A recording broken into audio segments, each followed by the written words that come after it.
નમસ્કાર બાળ દોસ્તો, આજે આપણે જ્ઞાન સેતુ ધોરણ 5ની પરીક્ષા માટેની એક 10 પ્રશ્નો ધરાવતી ક્વિઝનું સોલ્યુશન કરીશું।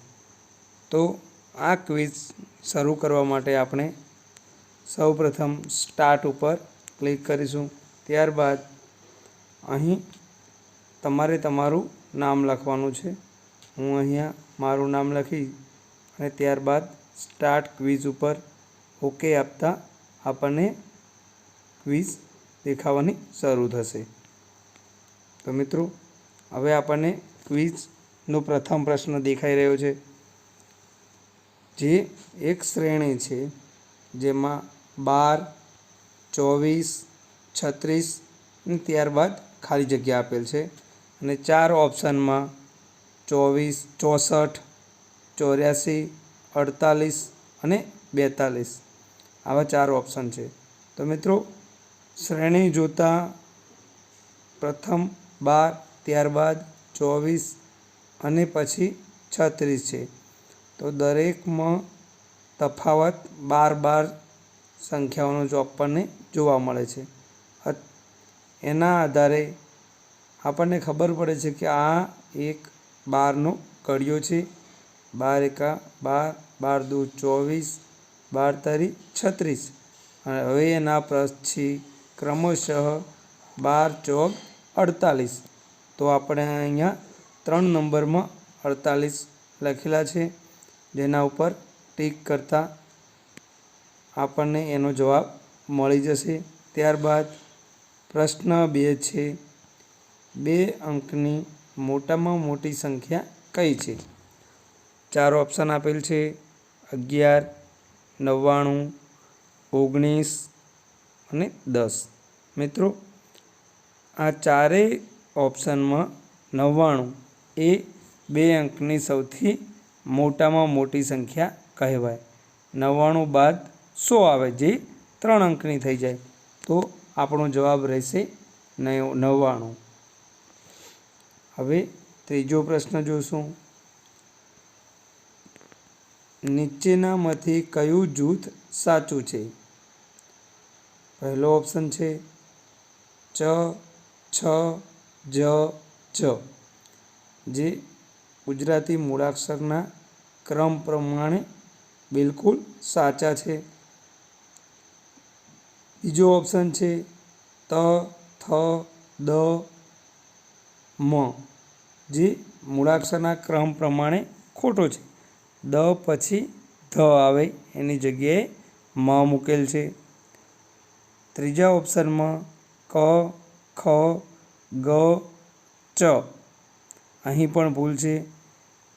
ગણપતિના ગ પછી ખ આવે, જેની જગ્યાએ અહીં ચ મૂકેલ છે।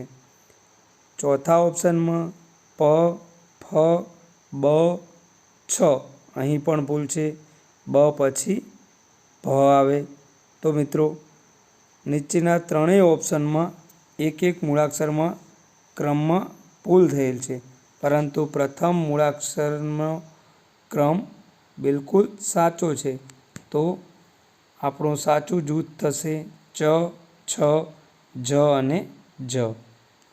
તો આપણે તેના ઉપર ટીક કરીશું।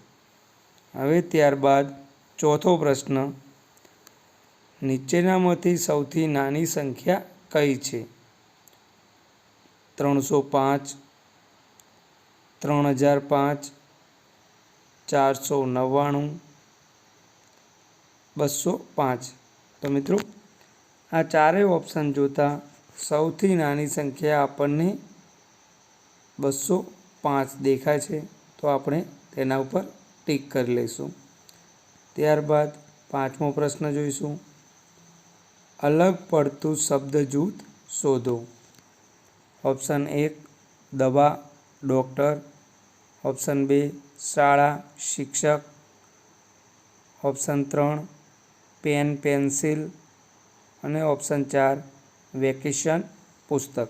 તો મિત્રો, આ ચારેય ઓપ્શનોમાં અલગ પડતું કોઈ શબ્દ જૂથ હોય તો તે છે વેકેશન, પુસ્તક, કારણ કે એ બંને એકબીજાનો વિરોધાભાસ સૂચવે છે। જ્યારે ઉપરના ત્રણેય ત્રણ ઓપ્શન એકબીજા સાથે સંકળાયેલા છે, તો આપણે વેકેશન પુસ્તક તે અલગ પડતા જૂથ ઉપર ટીક કર્યું. ત્યારબાદ છઠ્ઠો પ્રશ્ન જોઈશું, જેમાં 280 ગુણ્યા 1 બરાબર ખાલી જગ્યા. 4 ઓપ્શન આપેલ છે: 0, 1, 280, 2 વાર આપેલ છે. તો મિત્રો 280 ને 1 વડે ગુણતા તેનો જવાબ એનો એ જ રહેશે.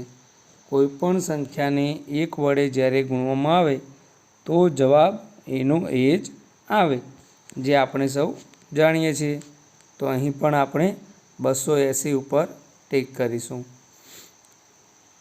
7મો પ્રશ્ન છે, રસ્તામાં કેળાની છાલ હતી, ખાલી જગ્યા તેનો પગ લપસી ગયો.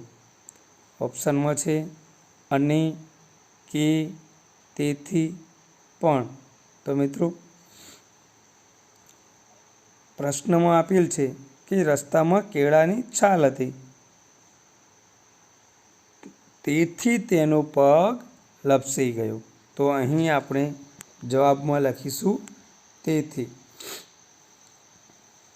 પ્રશ્ન 8, મધમાખી, મધ, બકરી, એના પછી પ્રશ્નાર્થ, જેનો જવાબ આપણે વિકલ્પમાંથી મેળવવાનો છે. તો મિત્રો આ એક તાર્કિક પ્રશ્ન છે, સમસંબંધ ધરાવતો. મધમાખી આપણને મધ આપે છે, તો બકરી પાસેથી આપણને શું મળે? 4 ઓપ્શન છે: પ્રાણી, પાણી, દૂધ અને ઘાસ. તો મિત્રો આપણે સૌ જાણીએ છીએ તો બકરી આપણને દૂધ આપે, તો આપણે એ ઓપ્શન ઉપર ટીક કરી દઈશું. ત્યારબાદ 9મો પ્રશ્ન છે, ઊંટના બચ્ચાને શું કહેવાય? તો મિત્રો 4 ઓપ્શનમાં વાછરડું, બોતડું, ખોલકું અને મદન્યું.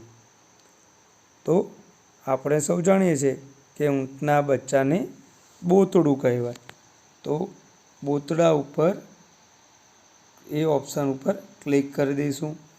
હવે 10મા નંબરનો પ્રશ્ન જોઈશું, જેમાં આપેલ છે, આપેલ કઈ સંખ્યા 10નો અવયવ છે?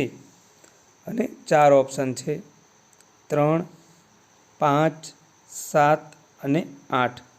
તો મિત્રો આમાંથી 10નો અવયવ હોય એવો એક જ ઓપ્શન છે, અને તે છે 5. 5 સંખ્યા એ 10નો અવયવ છે, કારણ કે 5 દુ 10. બાકી 3, 7 અને 8 એ 10નો અવયવ નથી, તો આપણે 5 ઉપર ટીક કરીશું. તે હવે આપણે મિત્રો જોઈશું કે આપણા 10 વિકલ્પોમાંથી આપણા કેટલા સાચા છે. તે જોવા માટે આપણે સબમિટ ઉપર ક્લિક કરીશું. ત્યારબાદ વ્યૂ રિઝલ્ટ ઉપર જોશું, તો આપણને અહીં આપણું રિઝલ્ટ જોવા મળશે, જે તમે પણ અહીં જોઈ શકો છો કે 10માંથી 10 છે. પહેલામાં આ સાચું છે, બીજામાં બોતડું સાચું છે. ત્યારબાદ દરેક પ્રશ્ન તમે ફરીથી આપણે ચેક કરી અને તેનો મહાવરો કરી શકીએ છીએ. અને આ રીતે આપણે ક્વિઝ દ્વારા સતત મહાવરો કરી અને આપણા જ્ઞાનમાં વધારો કરી શકીએ છીએ. અને આપણે કોઈ કચાશ હોય તો એ કચાશને પણ સરળતાથી દૂર કરી શકીએ છીએ.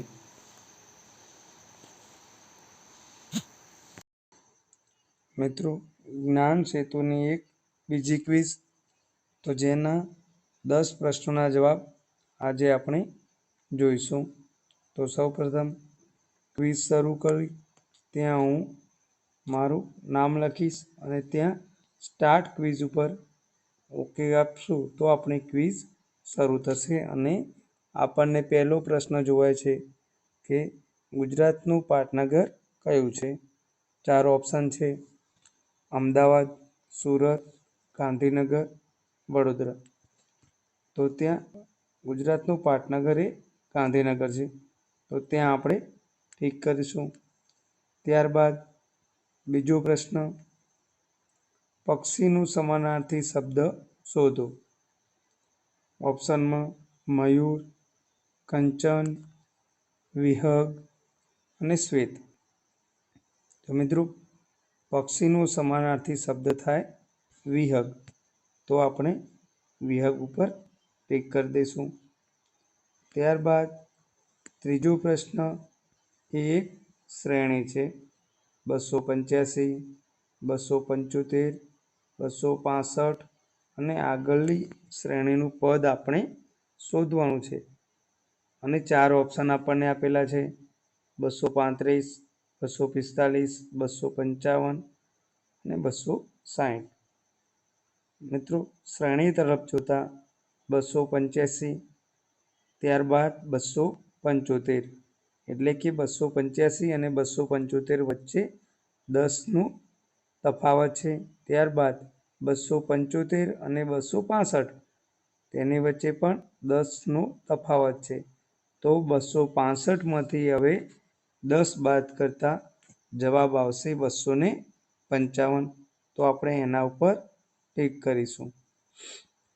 પ્રશ્ન 4: ન બરાબર 6, ર બરાબર 5 અને ગ બરાબર 4, તો નગર બરાબર કેટલા થાય? આ મિત્રો એક તાર્કિક સવાલ છે કે જો મૂળાક્ષરના ન બરાબર 6 ધારવામાં આવે, ર બરાબર 5 ધારવામાં આવે અને ગ બરાબર 4 ધારવામાં આવે, તો આ 3 મૂળાક્ષરોથી બનતા શબ્દ નગર બરાબર કયા 3 અક્ષરો આવે? તો મિત્રો ન બરાબર 6 છે, ત્યારબાદ ગ બરાબર 4 અને ર બરાબર 5 છે. તો અહીં નગર બરાબર આપણો પ્રથમ ઓપ્શન 645 એ જવાબમાં આવશે. પાંચમો પ્રશ્ન: અલગ પડતો શબ્દ શોધો. ઓપ્શન છે મંદિર, મસ્જિદ, ચર્ચ, દવાખાનું. મિત્રો મંદિર, મસ્જિદ અને ચર્ચ એ ત્રણેય ધાર્મિક સ્થળો છે, જ્યારે દવાખાનું એ ધાર્મિક સ્થળ નથી. તો અહીં અલગ પડતો શબ્દ બનશે દવાખાનું. હવે છઠ્ઠો પ્રશ્ન: વિભાજ્ય સંખ્યા શોધો. ઓપ્શન છે 37, 47, 88 અને 97. તો મિત્રો આ 4 ઓપ્શનમાંથી વિભાજ્ય સંખ્યા કે જેની નિશેષ શૂન્ય હોય એવી એકમાત્ર 88 છે. બાકીની 3 સંખ્યા એ વિભાજ્ય નથી, તો આપણે 88 ઉપર ટિક કરીશું. ત્યારબાદ 7મો પ્રશ્ન છે: ગાંધીજીનો જન્મ કયા શહેરમાં થયો હતો? ઓપ્શન છે ભાવનગર, જામનગર, સુરત, પોરબંદર. તો મિત્રો આપણે સૌ જાણીએ છીએ કે ગાંધીજીનો જન્મ 2 ઓક્ટોબર 1869ના રોજ પોરબંદરમાં થયો હતો, તો આપણે ત્યાં ટિક કરીશું. 8મો પ્રશ્ન: અલગ પડતો શબ્દ શોધો. કેટ, ડોગ, કાઉ અને ફિશ. તો મિત્રો આ ચારેય ઓપ્શનમાં કેટ એટલે બિલાડી, ડોગ એટલે કૂતરો, કાઉ એટલે ગાય અને ફિશ એટલે માછલી.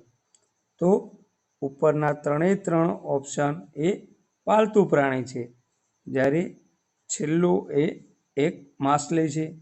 તો અલગ પડતો શબ્દ બનશે માછલી. તો આપણે ફિશ ઉપર ટિક કરી દઈએ.